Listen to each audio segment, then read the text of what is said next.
Hey there, Brett Jennings with Silicon Valley Real Estate Journal here with our 2016 market forecast. We've been getting questions lately. How's the market? Are we in a real estate bubble? Is the market at a top?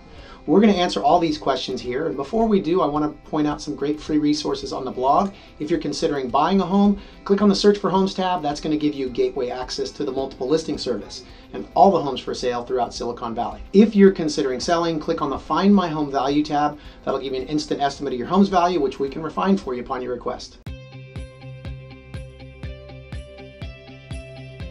So what is happening with Silicon Valley real estate here in 2016? Well, the big driver of the real estate market is the economy and jobs. What we know about the national economy is it's been looking great in 2015. Job growth has been good as well. When we look at it for Silicon Valley, it's been amazing. Silicon Valley had over 55,000 new jobs created last year. We had 34,000 people move to Silicon Valley. But the bad news is we only had 5,500 new housing permits issued for new housing. So what that means is we had a deficit of 25,000 homes where these new people have come in and there's no homes available for them. So that deficit is falling on already low inventory, which is a big reason why we saw the big run up in price this year. So when we want to know where the real estate market is headed, it's important to look at where we've been last year. And so I'm going to take you through a brief walkthrough of what happened in the 5 areas that drive real estate. Number 1 is sales, number 2 is inventory, 3 is prices, 4 is interest rates, and 5 is affordability. So the first graph we look at here on sales is the number of sales over the past 5 years. You'll see that the number of sales spiked in 2012, and that's when the real estate market bottomed. Everyone who was sitting on the sidelines recognized it was the bottom and jumped in. And you'll see that we've had a decreasing number of sales since then. The reason we had that increase in sales is we actually had more homes available. And that's what we're going to see in our second chart here, available inventory. Back looking at 2011 was when we had the largest number of homes for sale, and that's because a lot of people were going through short sales, foreclosures, and a lot of people were forced to sell. But what you can also see is we've had a progressional decline in the number or amount of available inventory. An interesting thing here to note though is that line at the top of the chart you'll see shows what is considered a balanced market, which is about 6 months of housing inventory or housing stock. Here in Silicon Valley, we've been hovering right around 1.5, 1.5, 1.6 months of inventory, and that's a 15% decrease in the number of available homes since last year. So knowing that real estate is supply and demand driven, with low supply and high demand, we get higher prices. And let's take a look at prices here. The graph you're seeing here shows housing prices from 2012 to 2015. You'll see we had a huge run up from the bottom of the market of 19%. In 2013 to 14 we had 9%, and last year we had 12%. The thing to note here is we've had a 40% increase in housing prices over 3 years, and what we know is that is not sustainable long term. And really where that's going to affect our buyers is with the interest rates. The reason prices have been able to run up is because interest rates have remained relatively low.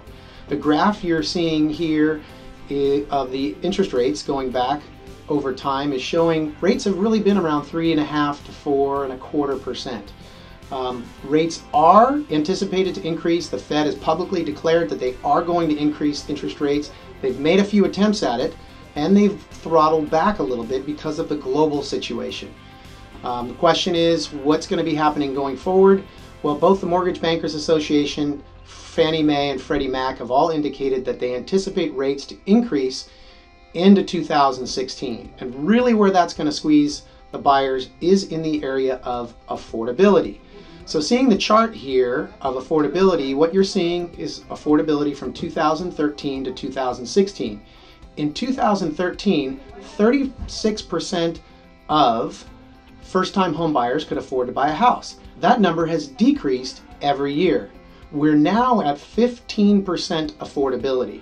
And to offer you some perspective in that area, the last time the market hit a top, affordability got to 11% and the market topped.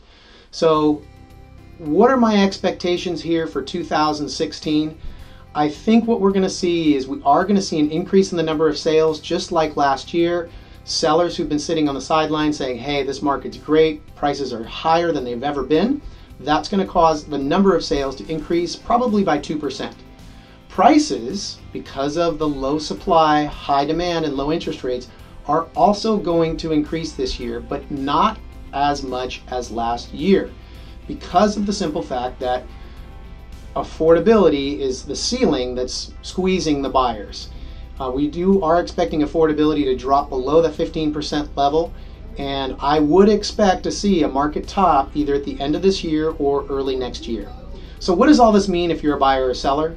Well, if you're considering selling, know that we are probably at a market top.